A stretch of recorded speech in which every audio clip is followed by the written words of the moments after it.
The mythology of Curtis 50 Cent Jackson was forged in blood and gunfire, long before he ever signed a $1 million record deal. On the 24th of May 2000, outside his grandmother's house in South Jamaica, Queens, a then unknown drug dealer turned aspiring rapper was shot 9 times at close range. One bullet entered his cheek, shattering his jaw. Another lodged perilously close to his heart. He spent 13 days in the hospital, emerging with a rebuilt face, a new appreciation for mortality, and something far more valuable to his future career, an origin story rooted in survival. This wasn't just a violent incident to be referenced in rhymes. It became the foundational trauma around which 50 Cent would build an entire ecosystem of security, paranoia, and strategic intimidation.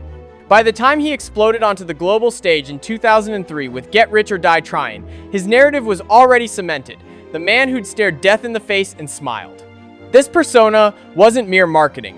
It informed every business decision, every relationship, and most importantly, every security protocol. Across the country, in the sun-bleached sprawl of Los Angeles, a different kind of power broker was building his reputation. Eric Wack 100 Odom didn't deal in platinum records or chart-topping singles. His currency was influence, connection, and the kind of street-level credibility that couldn't be manufactured. In the hierarchical, often treacherous world of West Coast hip-hop, Wack had navigated his way to the inner circle of the most feared man in music history, Marion Suge Knight. Suge Knight wasn't just a record executive, he was a psychological phenomenon. As CEO of Death Row Records, he'd presided over the commercial zenith of gangsta rap, while allegedly ruling through a combination of visionary brilliance and brute force terror. To be in Suge's orbit was to operate in a world where business meetings could turn violent, where contracts were enforced with fists, and where respect was non-negotiable. This was the crucible that hardened Wack 100. He learned the playbook of power from a master, a playbook written in intimidation and enforced with consequence. These two worlds, 50 Cent's militarized survivalism from the East Coast and Wack 100's death row-schooled power brokerage from the West, were on a collision course. The catalyst would be a talented, volatile rapper from Compton caught between them both, Jason "The Game" Taylor. The Game's career began with a storybook ascension. Discovered by Dr. Dre and personally brought into the fold by 50 Cent himself, Game was positioned as the crown prince of G-Unit's West Coast expansion. His 2005 debut, the documentary, was a critical and commercial smash, powered by the Dre-produced anthem How We Do, and the 50-assisted Hate It or Love It. For a moment, it seemed like the perfect alliance. 50's street-savvy empire building combined with Game's Compton authenticity. But the cracks appeared almost immediately. Game's fierce loyalty to his hometown and his own burgeoning stardom chafed against 50 Cent's requirement for absolute control and public deference. The breakup was spectacularly public. In early 2005, after Game gave an interview to a New York radio station without G-Unit's blessing, 50 publicly and permanently ejected him from the crew. The dismissal wasn't just professional, it was deeply personal, broadcast on the airwaves of New York's Hot 97. Game is no longer a part of G-Unit Records, 50 declared, his voice cold and final. He can go and get shot in his fucking head for all I care. The war was on. Diss tracks flew back and forth. Game released 300 bars in Runnin', a marathon lyrical assault. 50 responded with, "Not rich, still lyin'." But this wasn't just a battle of microphones. Both men had deep, genuine ties to street networks. The beef threatened to spill beyond the recording booth.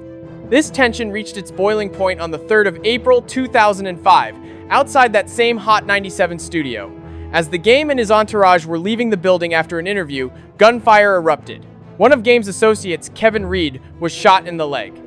While no one died, the message was terrifyingly clear. This feud had escalated beyond words into the realm of potential bloodshed. The shooting transformed the conflict from a promotional tool into a deadly serious street dispute. It was in this supercharged atmosphere that Wack 100, now serving as the Game's manager, felt the weight of his responsibility and perhaps the tug of his West Coast pride. Meanwhile, the Game had another problem. His affiliation with Dr. Dre made him a target for Suge Knight's lingering wrath. The Dre-Suge feud was one of hip-hop's original sins, a betrayal from Suge's perspective that had never been forgiven. Anyone wearing the Aftermath or Interscope badge was considered fair game in certain Los Angeles circles. This is where Wack's unique position became crucial. He was Suge adjacent, but now managed a Dre artist. He had to navigate these deadly loyalties daily. The intelligence came through the Los Angeles grapevine, that intricate network of associates, drivers, and industry insiders who trade information as currency. 50 Cent was in town, not just in Los Angeles, but at a specific, identifiable location, the SLS Hotel, now the Beverly Hills Hotel, on Sunset Boulevard, right by the Beverly Center. For Wack 100, this presented what he likely saw as a strategic opportunity. In the street playbook, home field advantage is everything. New York was 50's domain, a city where his legend was cemented in borough lore. But Los Angeles? This was Wack's territory. Here, his connections ran deep, his reputation carried weight, and his understanding of the landscape was intimate. The calculus, from a certain perspective, seemed sound. Catch 50 off his turf, deliver a forceful message of West Coast sovereignty, and demonstrate to his client, the game, that his manager had the backbone to confront the boogeyman himself. 15 men. In the context of street confrontation, this wasn't a scuffle, it was a deployment. It was a number meant to communicate overwhelming force, to ensure control of the environment, and to leave no doubt about the outcome of any physical encounter. They weren't there to kill, such a public move would be catastrophic for everyone. They were there to check him, to put hands on him, to humiliate him, and to send a reverberating message through the industry. 50 Cent was not untouchable, even on his business trips. The crew entered the hotel, a palace of modernist, chic, and subdued wealth. Their destination? The bar or lounge area where 50 was reportedly posted up. They moved with the confidence of men executing a familiar play. What happened next has become hip-hop lore, recounted not in official press releases, but in the hushed tones of behind-the-scenes accounts.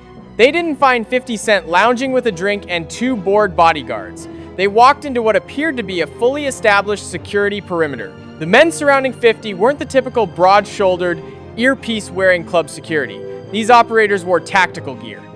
Bulletproof vests were visible under open shirts or jackets, not the hidden soft armor of politicians, but the overt, military-style plates meant as a visual and physical deterrent. Firearms weren't concealed. Their presence was communicated in the way the men stood, in the slight bulges at their hips, in their ready stances. Most strikingly, they communicated like a unit. Subtle hand signals, heads constantly on a swivel, covering angles. Earpieces connecting them not just to each other, but likely to additional personnel outside or on upper floors. This wasn't a protective detail. It was a defensive formation, and at the center of it all sat 50 Cent. The energy in the room didn't shift toward conflict, it shifted toward a chilling realization. Wack and his 15 men weren't walking into an ambush they'd set. They were walking into one that had been anticipated and prepared for. The math changed instantly. This wasn't about who had more tough guys, it was about who had professionalized violence. A fist fight with these men was impossible because they wouldn't be fighting with fists. They would be neutralizing a threat with coordinated, brutal efficiency. In that suspended moment, the entire street code had to be recalibrated. Posturing would be suicide. There was no conversation, no exchange of threats. The only viable move was a tactical withdrawal. Wack's crew turned and filed out, the silent acknowledgement of miscalculation hanging heavy in the air behind them. 50's smile as they left was the final punctuation, a silent, "I know you know." The lesson was delivered without a single punch being thrown or shot being fired. The weapon was preparedness. The message was clear. 50 Cent didn't just have security, he had a private army, and an army operates under rules of engagement far beyond the street code of respect and reputation. To understand how 50 Cent could project such power, you must understand the 2 archetypes of enforcers in his orbit, the professional and the primal. They represented the 2 jaws of the trap, the calculated pressure and the chaotic fury. First, the professional, a man known only as Monster. In an era where fame is the ultimate currency, Monster was an anti-celebrity. He was 50's longtime head of security, a position of immense trust. Yet he left almost no public footprint, no interviews, no social media. The few photos that exist are usually of him actively shielding his face or turning away from the camera. His reputation was built on stories that circulated like campfire tales. The most famous involved 50's trip to Copenhagen, Denmark. Paparazzi had staked out 50's hotel, lying in wait for the star. Instead of 50, Monster emerged. According to reports, he walked directly to the lead photographer, grabbed him by the throat, confiscated his camera, and deleted the memory card on the spot. The physical altercation was brief, but severe enough that the photographer required hospital treatment. The lesson wasn't just for that photographer. It was a statement to every tabloid in the world. The cost of access could be physical. Monster represented the strategic arm of 50's security. He was about control, intelligence, and preemption. He was the one who would have received the intelligence about Wack 100's movements. He was the one who would have orchestrated the defensive posture at the SLS Hotel. When Wack later needed to broker a peace talk between 50 and Game at a strip club, he didn't approach 50, he negotiated with Monster. Monster was the gatekeeper, the chief of staff for 50's personal safety, a man whose power derived from his invisibility and his ruthless competence. Then there was the other archetype, Maserati Rick, sometimes called Maserati Fox. If Monster was the ghost, Rick was the roaring engine. A genuine Queen Street legend, Rick was a close friend and ally of 50's from their pre-fame days. His nickname Fox came from a seemingly supernatural ability to evade death. He was reportedly shot multiple times and kept coming. Rick's loyalty was ferocious, but his methods were wildly uncontained. He was the living embodiment of the chaotic street energy 50 had risen from. Tony Yayo once recounted a story of Rick pulling a gun on the infamous music industry figure James "Jimmy" Henchman Rosemond inside the historic Apollo Theater. This wasn't strategic. It was instinctual, reckless, and sent its own powerful message about the lengths 50's allies would go. 50 tried to channel Rick's notoriety into music, helping him secure a record deal. But the street never let go. Rick's life was a cycle of volatility, incarceration, and brief freedom. His story ended in tragedy in 2014. A stark reminder that the street life 50 had strategically escaped still claimed its victims. Sitting in a car, Rick was ambushed and killed in a hail of gunfire allegedly by Jamal Scott, a man seeking revenge for his brother's death in a shooting Rick had been involved in 16 years earlier. Monster and Maserati Rick represented the dual nature of 50's power structure. Monster handled the organized, corporate-level threats, paparazzi, rival business interests, planned ambushes. Rick represented the unpredictable, ferocious response to any direct street threat. Together, they formed a formidable deterrent. Wack 100, by initiating contact at the SLS, risked activating both the cold, professional response of Monster's unit and the potentially uncontrollable fury of allies like Rick. 50 Cent's security philosophy wasn't born in a corporate boardroom. It was forged in the aftermath of his near-death experience. Being shot 9 times doesn't just leave physical scars. It rewires your psychology. It installs a permanent internal alarm system. For 50, this translated into a doctrine of overwhelming visible preparedness. After signing with Dr. Dre, who was himself a top-tier target due to his bitter history with Suge Knight, this doctrine was formalized and funded. It became institutional. This wasn't paranoia for its own sake.